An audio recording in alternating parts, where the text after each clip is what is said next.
video about how the mighty have fallen. The once mighty post office. It's like totally. I don't know. They have some serious fucking problems, in this day and age. I mean, I've been shipping packages since, like, I don't know, more than 25 years. And I could highly recommend, like, FedEx and UPS, but the post office is so fucking sketchy. It's unreal. You know, I mean, I'm a reasonable person. I figure, oh, well, if you gotta wait a few days, we're not talking about days, we're talking weeks, where packages just sit in post office limbo. And the main problem that it is, and I've contacted the post numerous times about this, and it has made no dent. I know I'm only one person, but I mean, you think other people would complain too. It's Memphis.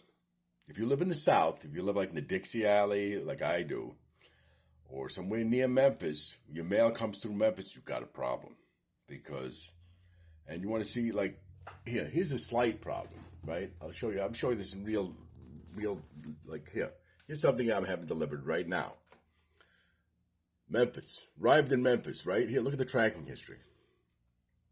Left Georgia, right? On the 15th. Went from Georgia to Memphis on the same day, right? Where is it now? Sitting in Memphis for 2 days. This is nothing. This is just a slight. This is like, oh, maybe it'll get moving on Monday. Okay, maybe not.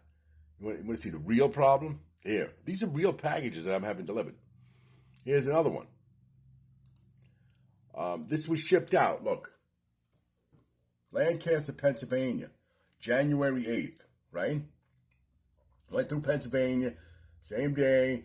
By the next day, it was in North Carolina, right? Oh, pretty good, right?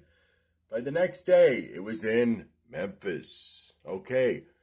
Fast forward, 8 days later, in transit to next facility, arriving late. No, it's not. It's still in Memphis, even though it says, that's all they keep saying, is it's in transit. That's not true. It's still sitting where the last place it was. So, and this is, this is not like, oh, well, it's just a inconvenience. This has happened to me like every fucking, sorry, pardon my French. Parlez-vous français? No. I'm really not very good at French. My wife is, but I'm not. She took French. The fact of it is this happens all the time with small packages, little packages. See, if you have like a box, it'll go through no problem.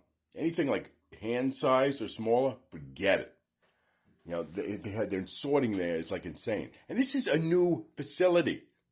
Because I talked to the post office about it. They built this facility a couple of years ago. It's supposed to be a new facility to solve their sorting problems. Apparently, it's just made it worse because they cannot handle small packages. The post office going through Memphis. If you watch this video and you see and you have packages going through Memphis and you have that problem, call the post office, complain. Do what I do, complain. You need to complain more to let them know that they need, they have some kind of problem there. I don't know what it is. I don't know if it's the way they sort things, the staff, what it is, but they have it's the worst freaking shipping problem I've ever seen. I've never even experienced anything like it. I used to live in the north, and I never had any problems like that. The last couple of years I've been down south, and Memphis, everything that comes through Memphis is a problem. If it's a small package. Am I alone in this? I doubt it. Because this has happened to me. This is like the 15th time it's happened to me in the last 2 years. I've had packages disappear, never to be seen again. I've had packages sat for 2 weeks and then finally appeared. I've had packages that just sat for a week. It's a crapshoot. I have one package that was the person who sent it didn't think about how they should package it. It was black. The packaging was black. And that was the one that I could see, okay, maybe how they kind of screwed up. It sat at the post office for 3 weeks. And then finally it showed up and I was like, oh. It sat there so long I got a refund already. I was like, oh, Jesus. So yeah, no, but this is like an ongoing thing with them, so I figured I gotta, speak up here. It's just ridiculous. Not to go on about it, but, like I said, In 30 years of shipping, I never experienced anything like this. Anyway, and it seems not, and like I said, for all the money they've spent on the new facility and all that, they have not solved the problem. They've made it worse. So, and that's all I got to say.